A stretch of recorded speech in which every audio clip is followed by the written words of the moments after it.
A young woman, Lesly Palacio, vanished after a night out with her family friend. Her body was later found, and the shocking truth about her final hours was revealed. What was meant to be a celebratory night soon descended into an unimaginable nightmare from which Lesly would never return. What happened to her? Who was responsible for her death? Before we start digging up the case, we extend our deepest condolences to Lesly Palacio's family and friends during this incredibly difficult time. No one deserves such a tragedy. The dreams of a 22-year-old woman were shattered in the most horrific way. Lesly Palacio was a bright, driven young woman on the cusp of an exciting future when her life was brutally taken. This is the shocking true crime story of how one night of celebration turned into an unimaginable nightmare. Lesly had just completed her lab assistant program, a key step towards her goal of becoming a phlebotomist and eventually a crime scene investigator. But there was something else in her fate. Just 24 hours before her murder, she shared her aspirations with her sister, wanting to help victims and solve cases. Little did she know, her own case would become one demanding justice. On August the 28th, 2020, Lesly decided to have a fun night out in Las Vegas to celebrate her recent achievements. She made plans with rangel-ibarra, someone she had known for 14 years through her family's close friendship with him. What started as an evening of harmless revelry soon descended into the unthinkable. Born on May 5, 1998 in Las Vegas, Lesly Palacio was the second of 5 sisters raised by her mother, Araceli, and her father.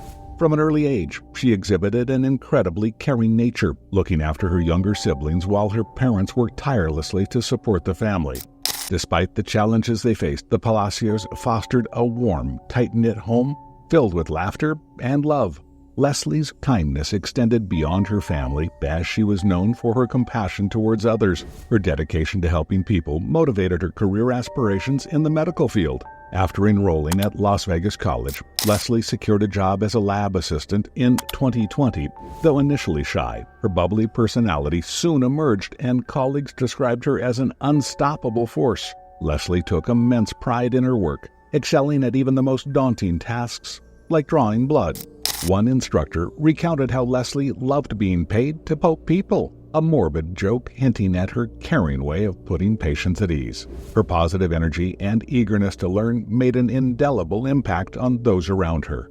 Lesly's dreams extended far beyond phlebotomy.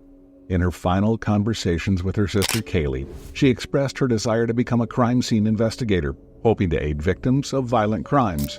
The bittersweet irony is shattering. The woman so committed to solving cases would become the victim of an unspeakable crime herself. After recently finishing her lab assistant program, Lesly deserved to celebrate her academic milestone. Certain areas of Las Vegas had began lifting pandemic restrictions, presenting the perfect opportunity for a fun, stress-free night out on the town. Lesly inquired with a couple of people about marking the occasion together.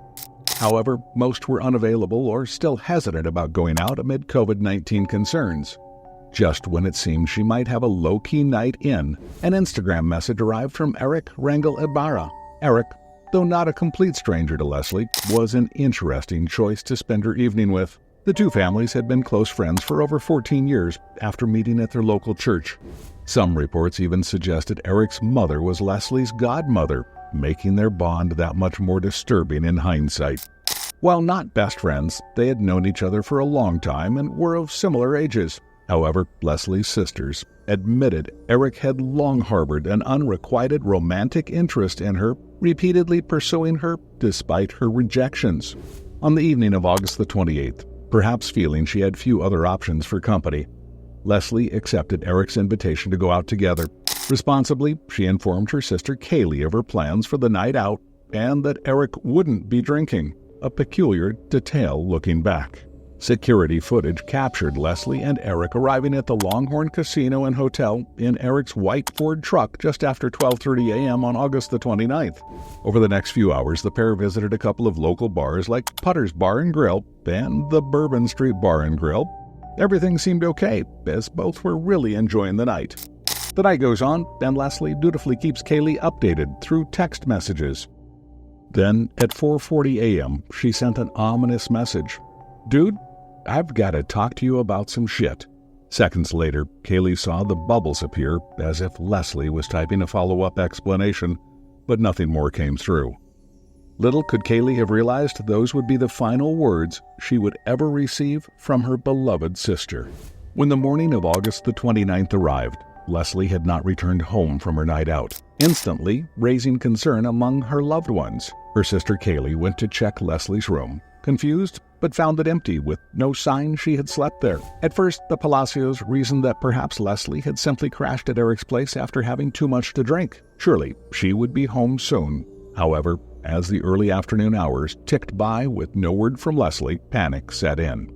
A few family members decided to drive over to the Ibarra household, Eric's family residence, in hopes of finding her there or at least getting some answers. Upon arrival, they encountered an instantly suspicious scene. Eric's mother and sister were carrying furniture outside, seeming to move items out of the home. When approached and asked if Lesly was present, the Ibarras claimed they had not seen her, acting as if completely unaware she and Eric had gone out together the previous night. Their strange reaction and apparent deception immediately amplified the Palacios' fear that something was terribly wrong. Lesly's older sister, Corella, began desperately calling local hospitals, praying this was all just a bad accident and her sister would eventually be found receiving medical care. Tragically, every call provided the same disheartening response: no evidence of Lesly being admitted anywhere. As a last resort, she tried contacting Eric directly, but his phone line had suspiciously been disconnected or taken out of service, preventing her from even leaving a voice message. Things started to get worse, driving more suspicions and fear among the family. Facing the horrifying possibility of a much darker outcome, the Palacio family officially reported Lesly as a missing person on August the 30th. To their immense relief, the Las Vegas Police Department did not hesitate to take action. On August the 30th, Lesly was officially reported missing. The police began their investigation immediately, requesting her cell phone records to track her movements. Taking the case seriously, Las Vegas police turned things upside down to find her whereabouts. The night's timeline became clear. After leaving the Longhorn, Lesly and Eric went to Putter's Bar and Grill around 2:15 a.m.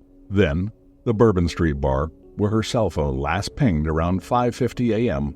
after a very late night out. The search took a dark turn when Eric's family reported him and his father Jose missing the next day on August the 31st. Police obtained surveillance footage from a neighbor's house that changed the whole plot of the missing case, and it turned into a murder.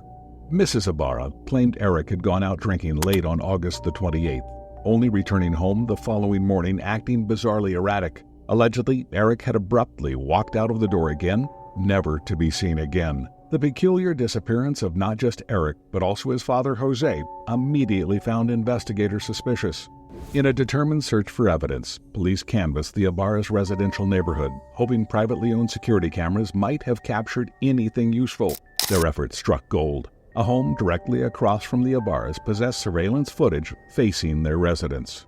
What that footage contained was the first major break in the case. A video chronology of heinous events implicating both Eric and his father. At 6:05 a.m. on August the 29th, Eric's truck is seen arriving at the home. In the driveway, he's captured helping an evidently intoxicated Lesly exit the vehicle and stumble inside, raising fears about his potential motives for getting her alone in such an impaired state. More damningly, just over an hour later at 7:25 a.m., Eric is recorded leaving the residence. However, this time he is not alone. Eric is hauling a lifeless body wrapped in a bedsheet out to his truck with his father Jose's assistance. After loading the corpse inside, Jose can be seen coldly hosing down the driveway. The footage erased any shadow of a doubt. Eric Rangel-Ibarra had murdered Lesly Palacio, and his own father unhesitantly helped cover up the grisly crime. Armed with this video evidence, investigators secured a search warrant for the Ibarra home. Inside, the tragic scene came into full focus. Cleaning supplies were scattered everywhere in a failed attempt to sterilize the home. Most crucially, Eric's room contained large bloodstains on the mattress and surrounding floor, and the signs of a hasty cleanup made it obvious that Lesly had been murdered in the house. While Eric had initially been reported missing by his mother, the shocking footage exposed the sinister reality. He and his father Jose weren't missing, but actively on the run as fugitives after murdering Lesly. An urgent manhunt was launched as investigators worked to uncover where Eric had dumped Lesly's body. A fortunate break allowing investigators to narrow the search came from a license plate reader that had spotted Eric's truck heading away from his home at around 10 a.m. on August the 29th. Combining this with gas station footage of his truck pulling off the highway towards the Valley of Fire National Park, they deduced Lesly's body must be within a 20-mile radius. After an agonizing 11-day search, the tragic discovery was made. On September the 9th, Lesly's partially clothed body, lying behind a bush in the desert, had been clearly dragged several feet from the likely dumping spot. The hot desert climate had accelerated the decomposition, making it impossible to determine her exact cause of death. The search for Eric and Jose began after finding Lesly's body. A major breakthrough came when Jose Rangel shockingly turned himself in 4 months later on January 2021 at the U.S.-Mexico border, but Eric was still missing. Initially downplaying his involvement, he eventually admitted to helping his son move Lesly's body and dispose of evidence after Eric had allegedly killed her, though Jose claimed Eric told him it was from an overdose. In June of 2021, Jose pleaded guilty to destroying evidence and accessory to murder, receiving a mere 2 years in prison. This sentence caused outrage in the community and left the Palacio family feeling deeply disappointed by the justice system.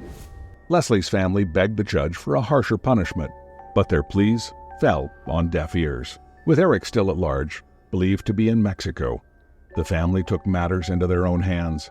They launched a massive community effort, posting flyers, raising awareness, and even establishing a $17,000 reward fund through GoFundMe for any information leading to his capture.